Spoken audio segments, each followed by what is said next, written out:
itu. Bukan kali ya. Ngawang Beb, gimana Beb? Kenapa turun Beb itu? Kata Abu Bakar, guru rasanya adim oleh Kiai Badarudin jam dulu. Apapun sudah. Yang mau. Ya, ya. Dalam hal ini guru rasa nanti sama Habib Ahmad aja. Ini kebetulan Habib Ahmad tadi di Banjar. Nah, singkat cerita, akhirnya anak ketemu sama guru. Anak kenapa? Sama guru rasa. Gitu biar yang kayak begini sudah mau. Nah, salah satu kalimat yang diucapkan oleh guru rasa adalah, kenapa lagi guru ini mengaku Habib padahal guru ini lengkap saja. Ya. Ini memang maksud lengkap itu apa? Lengkap. Orang alim oke. Banyak istri oke. Banyak umat. Istri umat juga banyak, istri banyak Beb. Ya, itu kan hal-hal belakang. Anda artinya ini lengkap. Ya, kenapa lagi mengaku Habib? Iya. So, Gitu Beb. baik. Nah. Assalamualaikum warahmatullahi wabarakatuh. Alhamdulillah kita bertemu lagi di channel ini. Tetap semangat terus. Jangan terpengaruh dengan framing-framing pendukung-pendukung habaib atau perkataan-perkataan mereka. Semua ulama mengakui habaib itu jangan didengarin. Itu fitnah. Langsung saja kita simak dulu videonya. Halo teman-teman. Di video ini saya akan membacakan tulisan dari Gus Muhammad Yasin Al-Branagi Al-Liqai yang berjudul Guru Sekumpul dan Polemik Nasab, sebuah kisah persekusi oleh ahli nasab. Sebelum saya membacakan tulisan beliau, saya sedikit memberi keterangan tentang posisi saya. Saya tidak kenal dan tidak pernah bersentuhan secara sosial dengan guru sekumpul ataupun dengan circle-circle-nya. Artinya saya tidak berposisi sebagai muhibbin, pengikut, atau dengan istilah-istilah serupa itu atau sepadan itu. Saya membacakan tulisan ini dalam konteks bagaimana klan Habib Alwi itu mempersekusi guru sekumpul dikarenakan nasabnya. Jadi kalau teman-teman di luar sana memiliki sebuah posisi pandang yang khusus tentang guru sekumpul ataupun kontra dengan guru sekumpul pada suatu aspek-aspek tertentu, itu silakan saja. Saya tidak masuk ke wilayah itu. Saya akan bacakan tulisannya, kemudian nanti di akhir itu ada voice note yang terekam menunjukkan bahwa guru sekumpul itu dipersekusi atau diintimidasi oleh seorang Habib, tentu saja klan Habib Alwi. Baik, saya bacakan ya. Judul, Guru Sekumpul dan Polemik Nasab, sebuah kisah persekusi oleh tanda kutip ahli nasab, oleh Muhammad Yasin Al-Branagi Al-Liqai. Pada tahun 1999 terjadi sebuah peristiwa kontroversial yang mengguncang masyarakat, khususnya di kalangan pecinta guru sekumpul, Kiai Haji Muhammad Zaini bin Abdul Ghani. Kabar yang menyebutkan bahwa nasab guru sekumpul tersambung ke Rasulullah SAW menjadi topik hangat yang menyebar luas. Namun kabar ini justru memantik amarah dari sekelompok Habib yang mengklaim sebagai ahli nasab dari organisasi tertentu. Tentu saja dari Habib, klan Habib Alwi dan Robito Alwiyah atau MDRA. Kronologi peristiwa. Ketika isu mengenai nasab guru sekumpul menjadi perbincangan publik, kelompok habaib tersebut merasa gerah. Mereka mendatangi guru sekumpul dengan membawa 13 kitab nasab yang dianggap sebagai rujukan otoritatif. Kitab-kitab tersebut dijadikan dasar untuk, tanda kutip, membuktikan bahwa nasab guru sekumpul tidak tercatat dan dinyatakan tidak sah sebagai keturunan Rasulullah SAW. Peristiwa ini tidak berhenti sampai di sana. Guru sekumpul, seorang ulama yang dikenal dengan akhlaknya yang luhur, mengalami tekanan dari kelompok tersebut. Dalam pertemuan itu, beliau dipaksa untuk menandatangani sebuah surat pernyataan yang menyatakan bahwa nasabnya tidak bersambung kepada Rasulullah SAW. Jadi klan Habib Alwi ini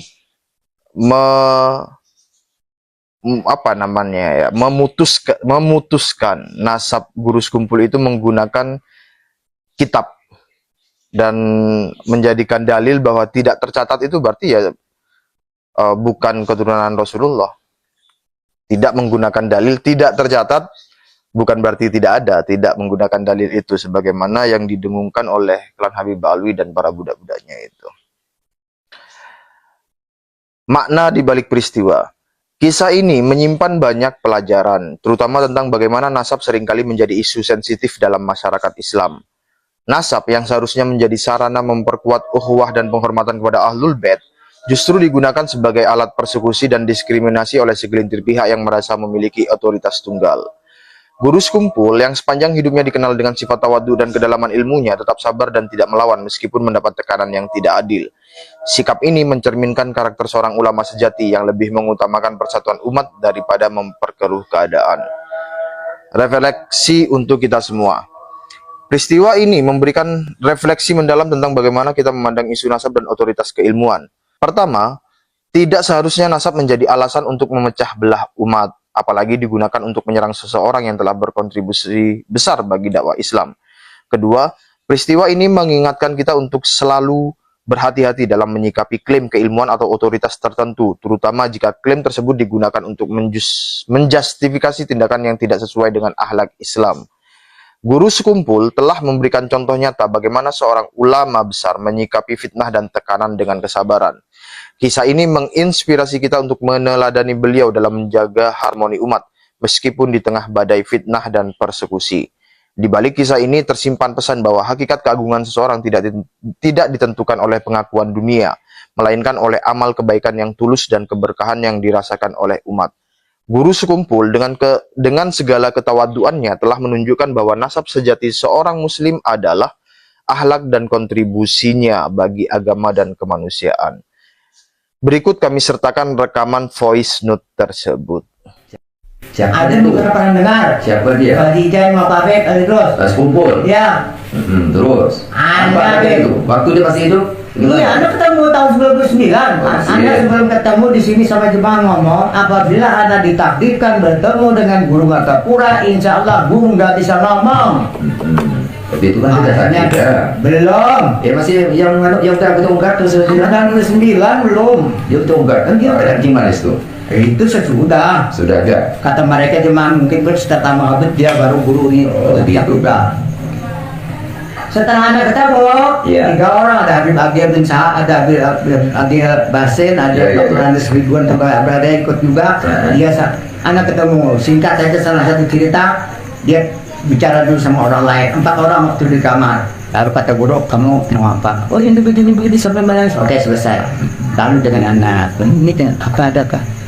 Guru, sebelum saya ngomong macam-macam, saya memperkenalkan dulu memperkenalkan diri. Lebih. Masih belajar kan? Iya. Kalau ulun tamat nanya itu sekali ini dokter kami seni dua, kali kami hamil dan saling bahasa. Nah, kedatangan ulun guru di sini ini minta jawaban guru karena di masyarakat di mana-mana guru dikatakan Habib Ali terus. Jadi saya langsung sama guru minta jawaban. Kita tunggu kan jawaban kiamat. Iya. Seru-seru ngomong. Jadi Nah, kalau begitu, kalau Anda pikir kalau begini dia aja waktunya terbuang, ya. Iya. Sedangkan waktu masuk tadi ajudannya artinya kalau guru suruh berdoa keluar aja soalnya banyak antri ya kan? Oh, oke. Di waktu. Minta berkah. Iya, banyak nunggu. Anda pikir kalau dia seperti ini aja waktu terbuang. Oke. Lebih baik ada ngomong, langsung ada ngomong guru. Ya Allah. Masykur. Ini masykur. Tabarakallah. Guru, Tabarakallah. kedatangan anak ini guru. Nah, sebenarnya saya ini guru kebetulan saya membidangi nasab dari tahun 70. Anak sudah membidangi nasab. Terus. Anak ke Jakarta, guru sering ke Jakarta. Dan ke Jakarta pertama kali tahun 79. Anak sudah ke Jakarta kali kita. Iya. Betul. Jadi sampai sekarang sampai 2009 dapat untuk. Nah, jadi kebetulan guru, nasab guru ini di mana-mana sudah tersebar di mana-mana. Anak tunjukkan sama guru yang waktu itu pada salah 13 Persik. Setiap orang tuh satu saja deh, sebenarnya pilihan aja satu. Ya. Ini 13 presiden itu tidak benar. Berarti 13 buku. Iya, lembaran anak tunjukkan satu guru. Waktu itu guru duduk di tilam. Dari manusia panjang antara 3 tahun. Akhirnya Pak, Baik. ini singkat aja ceritanya. Bagaimana ini guru? Lalu kata guru Pak, Beb, semuanya ini tidak cocok. Baik. Memang tidak cocok, tidak benar. Barakallah. Alhamdulillah bisa. Jadi masyhur ya. Nah, kalau tidak cocok, anak ambil pen. Tolong semuanya ini standar sama gitu. Iya. Tidak mau, diam di. Anak ambil lagi. Anak gue salah satu lembar itu besar tulisannya tidak cocok hari Rabu tanggal sekian tahun 1995. Take care. Beberapa bulan kemudian di Pelangbayan, guru mengaku Agus bin. Pas yang anak yang tidak cocok itu yang disebutkan lagi. Jadi bohong. Iya. Dan melapor kepada anak agar merasa tokoh Batapura, merasa waktu itu kebingungan kenapa dia dibully sama Pak Habib. Iya. Lalu ngomong sama Habib Abu Bakar Atat badan-badan tahu. Oh, tahu. Habib Abu Bakar. Iya, dulunya di Makassar. Tahu. Sekarang dia di Jakarta sudah.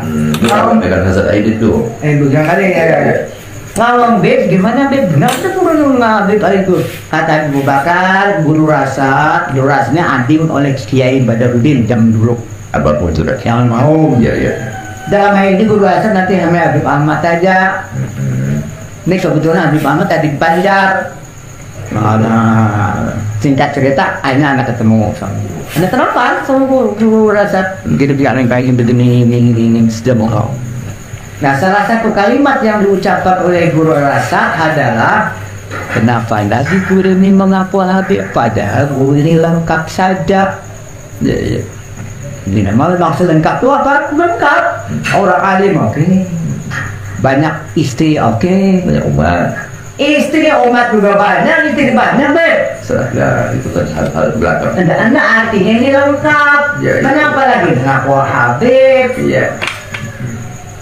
So, Gitu Beb. baik. Nah, kacau sekarang ini Beb. Jadi katanya kelompok mana yang dipercaya? Iya. Anaknya sekarang itu masih hidup kan? Nah, Dia tahu. masih. Nah, demikian voice note-nya, rekaman suaranya ada, dan teman-teman bisa mempelajarinya sendiri. Bahwa guru sekumpul itu ditolak sebagai alaidrus, atau ditetapkan bahwa, atau diputuskan bahwa guru sekumpul itu bukan dzurriyyah Nabi. Dengan berdasar 13 kitab yang dianggap otoritatif oleh klan Habib Alwi. Nah, itu reviewnya, highlightnya seperti itu. Jadi dulu guru sekumpul itu diintimidasi, dipersekusi, difitnah seperti itu. Kemudian data terakhir yang saya ingat ya, di 1 tahun atau 2 tahun terakhir, karena adanya polemik nasab ini, guru sekumpul diisbat sebagai alaidrus. Dan diterima oleh, isbat tersebut nampaknya diterima oleh guru Wildan. Yang pernah saya lihat videonya itu membacakan nasab itu ke alaidrus itu di sebuah acara.